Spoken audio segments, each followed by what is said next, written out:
create such an opportunity for strong relationships. And I think in a lot of different cultures, maybe not American culture, but in a lot of different cultures, this is essential and it's a huge part of everyday life. So it is very important to invite people into our homes, to get to know them, to show them who we really are, and to represent Jesus well. You are listening to Our Urban Voices with Dr. Alphonse Javed, a podcast that presents Christian narratives through diverse voices that impact urban ministry. Here is your host. Hello and welcome back to Our Urban Voices. I'm your host, Dr. Alphonse Javed. Today I'm joined by Rebeca Castillo. So this is the second time you are speaking for us. You spoke at the Heart for Muslims conference back in November. So thank you. Thank you so much for joining us again. On our topic today focuses on hospitality in outreach to Muslims. So let's start there. Thank you again for joining us, Rebecca. So before we get started, please tell us very briefly about your family. I believe families is important. It humanizes us and it makes a connection with the audience. So start there, please share a little bit about your family. Absolutely. Thank you so much for having me. So I am married. We don't have any children yet. We're praying for the Lord to provide some soon, but we've been married for about 6.5 years. This June will be 7. Wow, time flies. But we are both from Latin America and come from sizable families. I am one of 3 children. However, we grew up in a context that was we were close with our extended family. And in Latin American cultures, at least in parts of it, your cousins are like extension of your brothers and sisters. So I have around 40 cousins, and we lived in 2 different cities, usually growing up. However, we were very close. So I definitely come from a very large family, and I come from a large family, and so does my husband. So that's a little bit about where we come from. Wow, that's amazing. Actually, I have same cultural, understanding. Your cousins are your brothers and sisters, and even your neighbors are your cousins. Correct. So that's the same understanding in Pakistan too, where I come from. That's great. That's great. And now I have 4 children, so that's beautiful. And the audience actually knows that because in every episode I talk about them.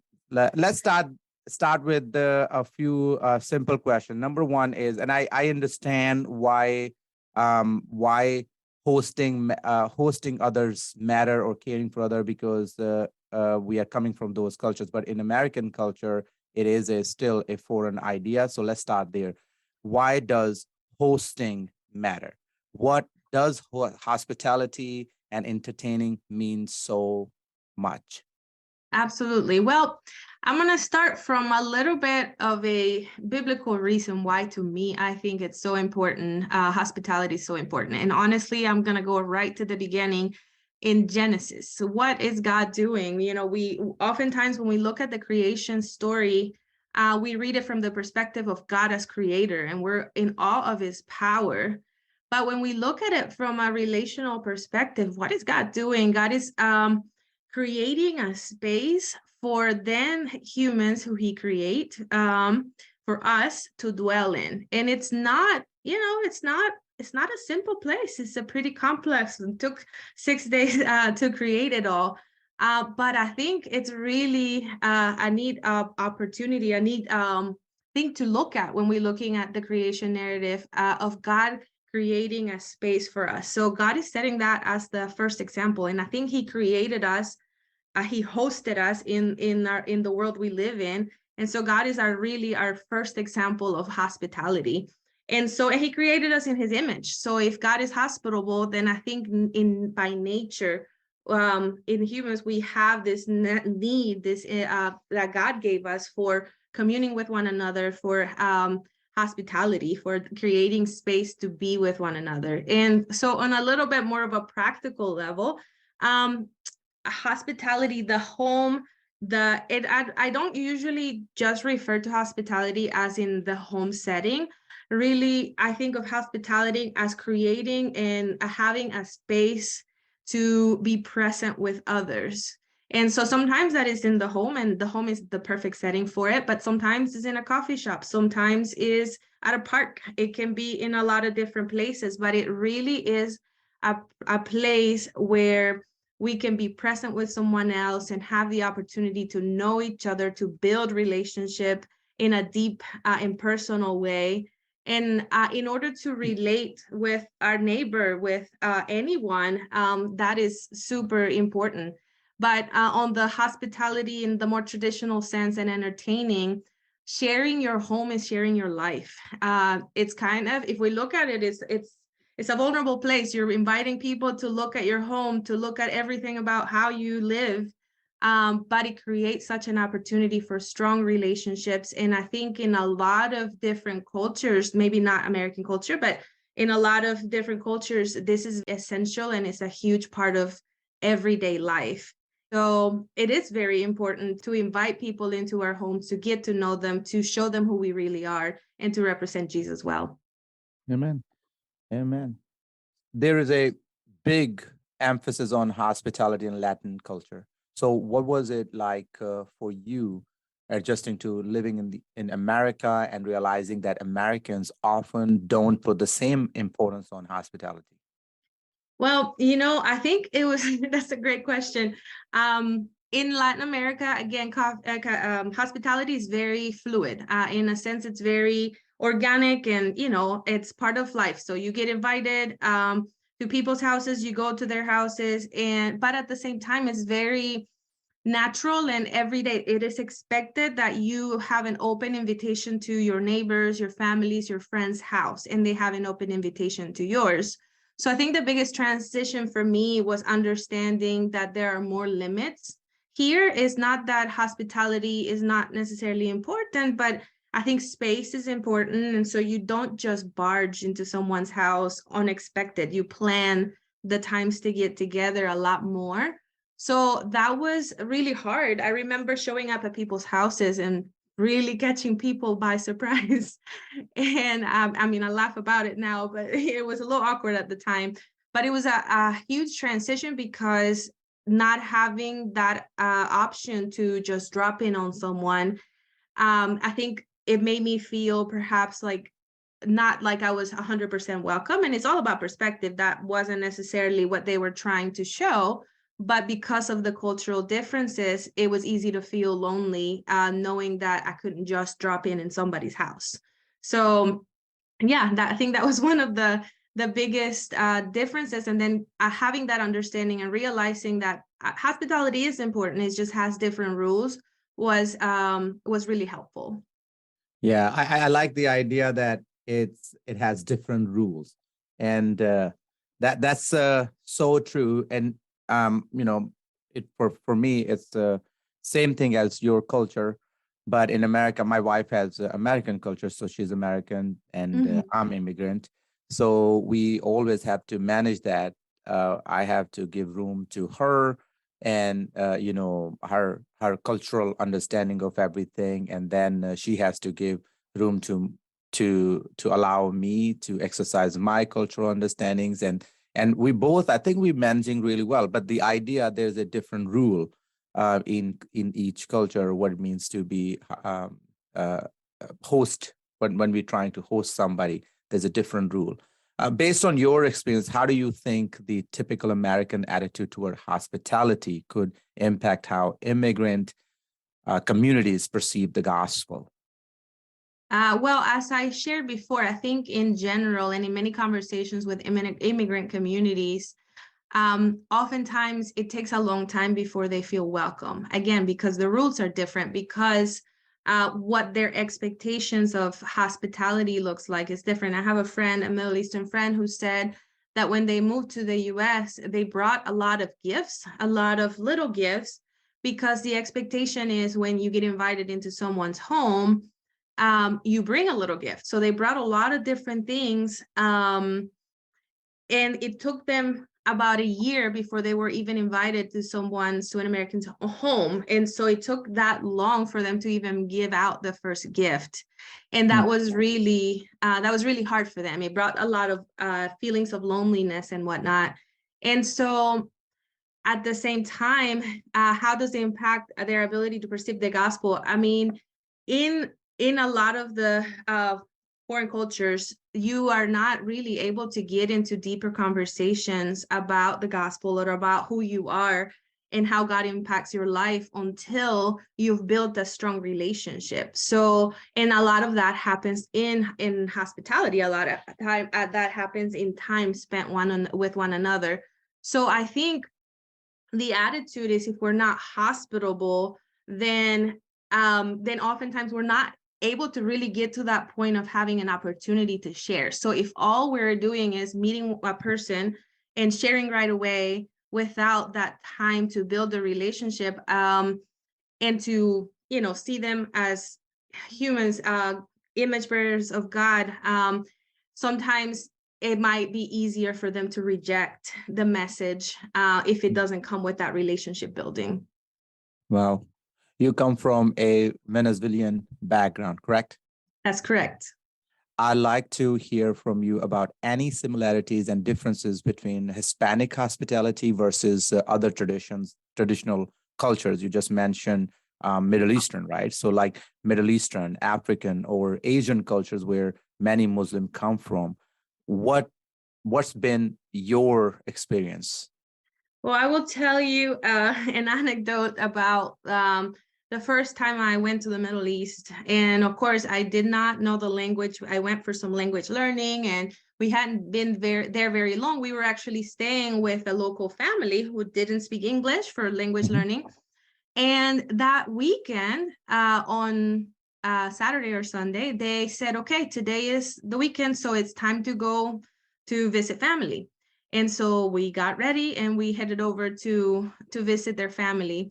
Of course, as learners, we were following the leads. Like in Latin America, we're very hospitable and warm cultures. We're very touchy-feely. That I understood that wasn't going to be the case in Middle Eastern context. So we were following and, letting them go before us and kind of repeating what they were doing as far as how they were interacting with one another. So there were a few different things. There was specific ways of how you greeted the elders, or there was, differences in how women greet each other versus women versus men and whatnot. But once we got over the pleasantries and we moved in, when we got into the living room space, it was a small apartment and there must have been about 30 people there. And everybody was eating. They drink a lot of tea. In Venezuela, we don't. We're more coffee drinkers. But there was something warm being served. There was snacks being served. There was lots of food and lots of pushiness about making sure you're eating all the food. And so here we are snacking, and then no, lunchtime. And so here we're all eating together.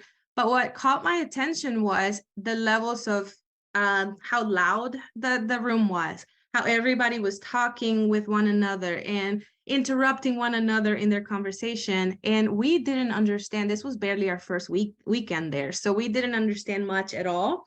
We were relying on Google Translate a little bit and, trying to navigate what was being said. However, the way it felt like I was at my grandmother's house back in Venezuela. And so just with the way that the uncles were interacting, the ways that the children were interacting, the women and everybody in a very warm way, interacting with one another and attempting to interact with us despite the language barrier, I felt right at home. And I felt like, yes, some of the like I said, the pleasantries, the ways that you approach one another might be slightly different. However, the same warmness, the same relationship was there. And that was very comforting to me. And that was the first time I realized, wow, the Lord has done something awesome by calling me and giving me a heart to work among these people, because I truly felt right at home. Despite the language barriers. And then once I've understood more and once I've acquired more language, I started to realize even the conversations are similar, from family conversations to politics and religion, and there's a lot of overlap, and I have found that to be such a blessing. Yeah, I totally understand. Um, I totally understand how that will play such a significant role in sharing the gospel, because now you are immersing yourself into their culture, and having that understanding does help. But it may seem a little bit redundant, because you did explain some of the things that I want you to sort of like tell me again. The question is, you were a presenter at that last Heart for Muslims conference, and rather than just talking about hospitality for your presentation, you did something unusual, and you sort of like explained to me in your this previous comment. You brought snacks and beverages for each participant. Why did you think that was important? Well, I think number one, I think, if we're going to talk about hospitality, we have to show hospitality. Right. Also, I think, the way that if we look at Jesus's life, the way that he taught the disciples, the ones that were with him all the time, was always by modeling, was, taking advantage of every normal everyday opportunity that they had, whether they were in the synagogue, he was pointing something out, whether they were walking and there were needs, and Jesus was addressing them. He wasn't just giving them telling them, you need to do this. He was showing them how to do that. And so when I was thinking about hospitality, or when I think about what we do as followers of Jesus and as ministers of the gospel, we are to follow Jesus' example of leading by example. So that was one of the motivations for it. And second, I wanted the people in the conference to feel welcome, to feel that even though it was a short conference, that they could feel comfortable and they could participate and ask questions. And I have found it over the years, since I was a child, that when there's food and snacks and something to drink, there's something about that really makes people more comfortable. And so, and it definitely did that. I thought it was a great time where people felt comfortable and were able to ask a lot of questions. And I grew up in my father is a pastor, and so I grew up in as a daughter of a pastor. And my parents were very hospitable, and their example has impacted my life and my ministry even now. And that was one of the big things that they always did: make sure to provide food to those who they had around, to meet needs, but also to just provide that space where people feel comfortable. So I wanted to make sure that those who came and participated felt that way. Yeah, that was awesome. And I think sometimes that's what we need to do. We need to show rather than just tell. And that was a brilliant way to show that and set the example too. Let's talk about the flip side of hosting, being a guest.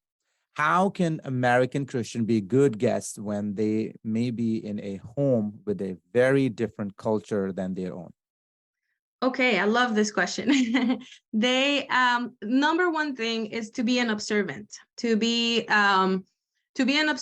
willing to just to be flexible and to realize that it's going to be different, that it has different rules, like we talked before.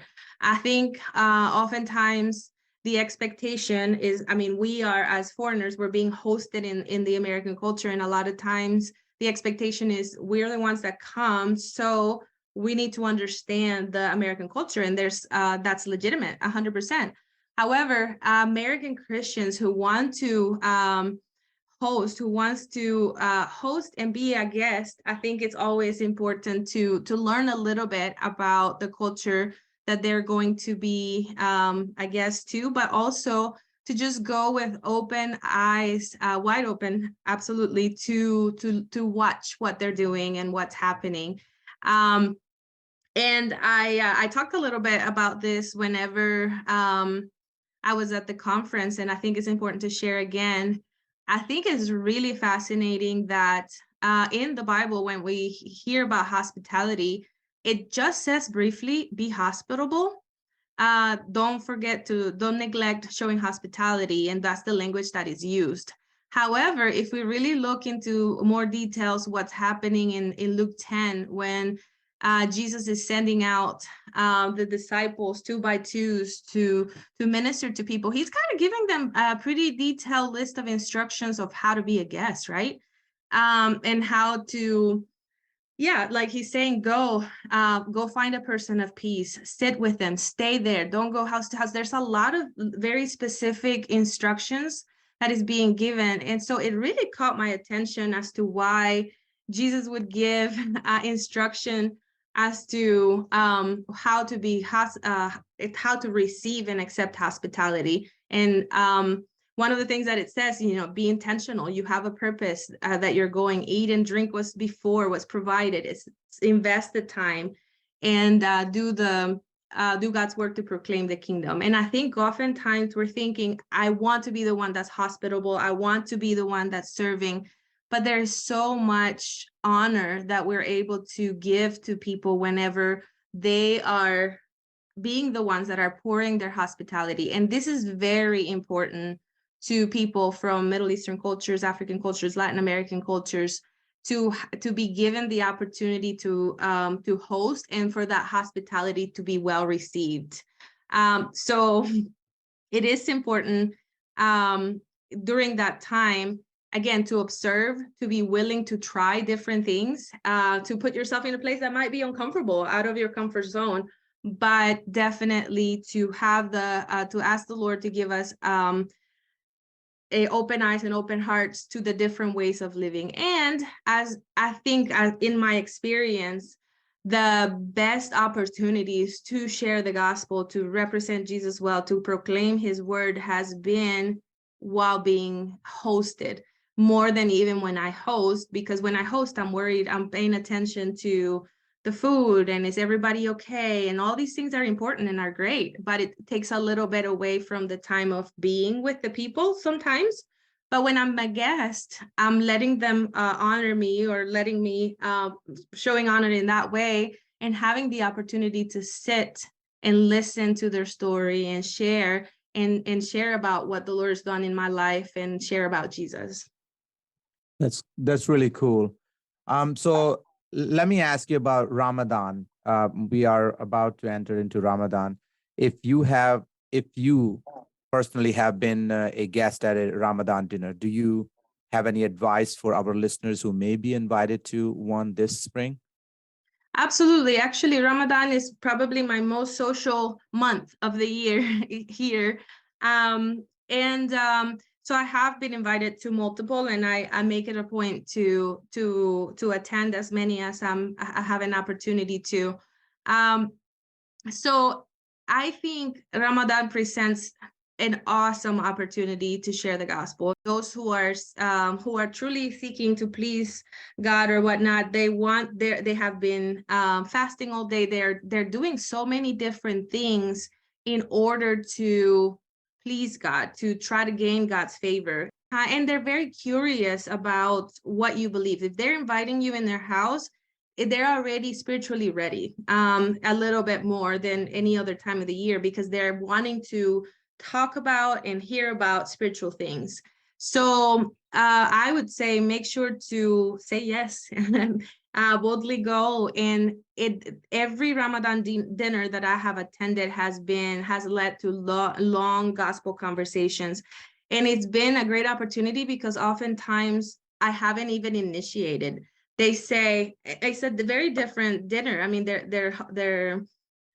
they're fasting all day. They start out eating a date and some water as they break their fast. They actually, it's the only time I've been out to eat where I hear a little bit more of a vocal prayer. I mean, even if it's just a little bit, a short one. So I've had many opportunities to ask, oh, are you praying? Do you mind if I pray for you as we share this meal?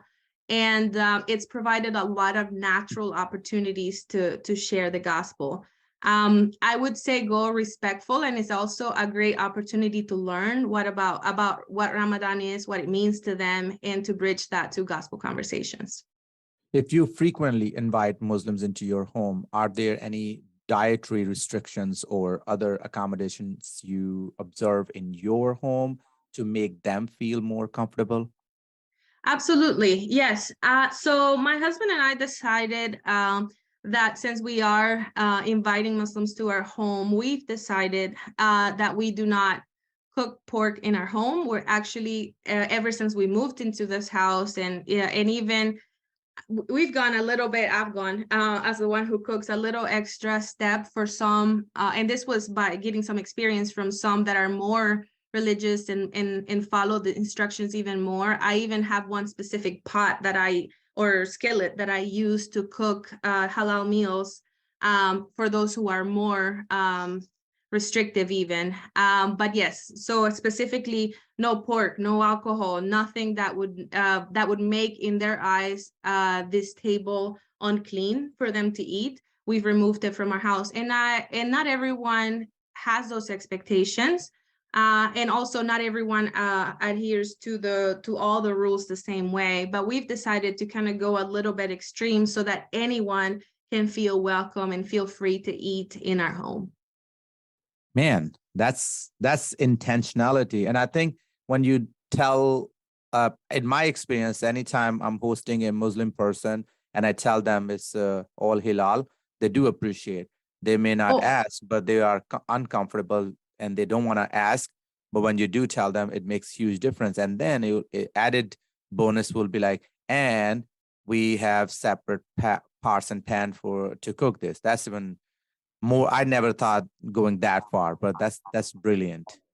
Well, and a little word of advice here. The very first time, and this has been kind of my general experience, the first time that I've had people come to my house, they're very apprehensive to eat. So the first time they come, I try to make a fish meal. That way I don't have to even go as far as saying it's halal. So I'll just make something with fish and just very simple. And then usually that helps. But then I say, I understand that in your religion there is restrictions, and so I just want you to know that this is what I've done in order to meet that. And so what I'm trying to say here is that it helped me kind of realize the first time they might not eat as much, but as I open and share about my intentionality, now they come and they eat whatever I present, because they have that trust that I will not present something that's unclean to them. Yeah. Would you give us some tips? What are some common mistakes to avoid when hosting for Muslims? Absolutely. So yes, I have a few tips written down, so I'm looking at them right now. But yes, absolutely. So a lot of times in their homes, just one very practical, simple, they don't wear shoes inside the house. And I know that may be strange for some people from the US, some not so much, but it's it's a big deal. So don't be prepared to kind of take shoes off at the house. Also, as far as going back to being observant, I think is following people's leads when it comes to greeting, how they greet, be respectful. And for men, sometimes it's not uncommon for men to greet you with a kiss among themselves. And that something is different. So again, just having an open mentality and open heart to just notice what are some of the differences. Another one that I've kind of noticed, is just a little tip. If you're inviting people, dinner is a much better invitation than lunch, or if you're doing breakfast, it's really going to be around lunchtime. I don't know if this is a generalization, but it's been my experience that they're more social and more open during dinner or later times. And I know that that's very different from mainline American culture. So be open to spend time mostly in the evening. But a big one and a big tip is, I think the biggest lesson I've learned over the years has been that, in America, they say time is money. I would say in a lot of other cultures, time is love. And so really, when you plan to host someone, it has to be a long period of time. It can't be a rushed environment. And that's very important, because I remember the first few times I was hosted, in my mind, after living in the US for so long, the average time that you go to someone's house is maybe 2.5 hours. And I was trying to be respectful at the 2.5 hour mark and saying, okay, maybe I should go. And the response was like, why are you leaving? We haven't even this and that. And then I started learning that no, like whenever I've been hosting, I need to be willing to be there for a really long time. And the more you're willing to do that, the better, the more hospitable that you are, the better, a better guest that you are, and the more opportunities to share life, to share Jesus, and to be light. Yeah. And I'm connecting some of these things with our American traditional holidays. I'm thinking about Thanksgiving and Christmas. Yes, they are past, but they will come back again, come around again. Do you think that's a particularly good time of year to express hospitality, or are there better ways to open our homes or let our Muslims neighbor know they are welcomed and valued neighbor? What are your suggestions for someone who wants to start entertaining or hosting Muslims? Absolutely. So yes, Thanksgiving, Christmas, Easter, Valentine's Day, even, or a lot of the holidays are very just an easy and natural way to share culture.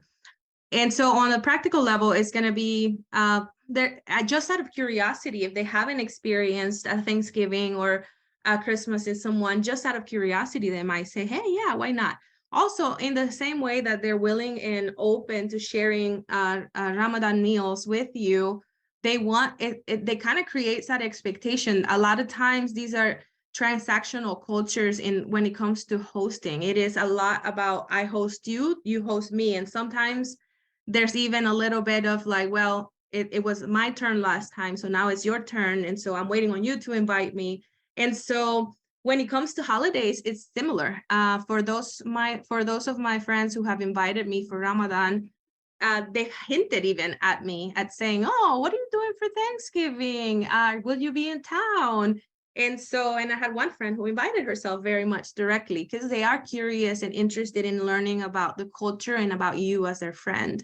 So these are excellent opportunities to share. And even if we're leaving town or something for the holidays, during the Christmas season, for example, since it's a little bit longer, we make sure that we have several days blocked to host people in our home. And it's a wonderful opportunity to share the Christmas story and to share about Emmanuel, God with us, and why that's important to us and leading to what Jesus has done for us. And so we have several families that we don't see as often because of busyness and whatnot, but we always get an invitation during Ramadan. They always get an invitation from us, either Thanksgiving or Christmas. So this is an excellent opportunity. Holidays are wonderful opportunities to share that, again, because they're curious, because they want to know, and they want to learn about you. And the more you share about who you are, the more comfortable they feel, the more valued they feel, and the more willing they are to engage in spiritual conversations. So as we close out this episode today, is there anything else you would like to add? I think for those who are interested in hosting, I know that at times that may seem intimidating and that may seem a little out of our comfort zone, at least culturally speaking, but there is no better way to really show who you are, to really get to know someone, than to ask them to step into your home. Also, in your home is where you are where you are able to represent Jesus the best. So I would just give a word of challenge that if the Lord is already prompting your heart to do that, just take that step of faith and invite the first person. And there's so much that you learn as long as you go. The Lord wants our yes, and if we put our willingness before him, he's the one that leads. He's the one that gives us the words to say, and he's the one that really works through us. Yeah. Rebecca, if listeners want to get in touch with you, how can they do so?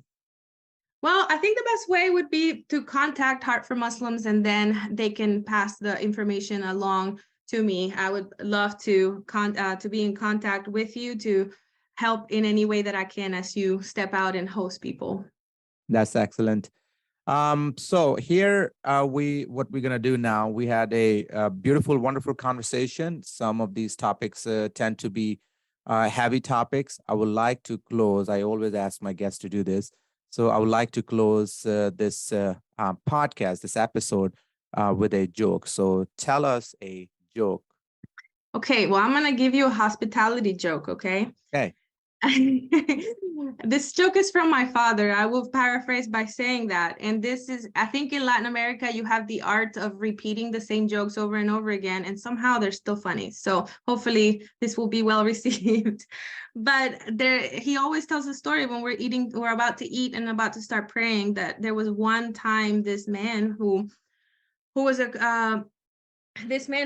the jungle in Latin America, and all of a sudden he's just taking a hike and enjoying himself when he comes across a lion in the jungle, and he didn't have any weapons, he didn't have any way to defend himself, so he immediately dropped to his knees, and he is asking and begging, God, please help me. You say you protect your children, so please answer, and you answer the prayers, so please answer my prayer and help me. To his surprise, when he opens his eyes, he finds the lion also kneeling over and praying, Lord Jesus, thank you for this food I'm about to eat. In Jesus' name, amen. So I don't know whose prayer was answered that day, but you take a guess. Good. That's good. Thank you so much for being on the show. Again, that was Rebeca Castillo. And thank you to all our listeners. We truly could not do this without you. If you learned something, have a topic suggestion, or would like to leave us feedback, drop us a note at oururbanvoices.com. Be sure to subscribe to the show and leave an honest review wherever you listen to your podcasts. Tune in next week for more honest discussion from diverse voices.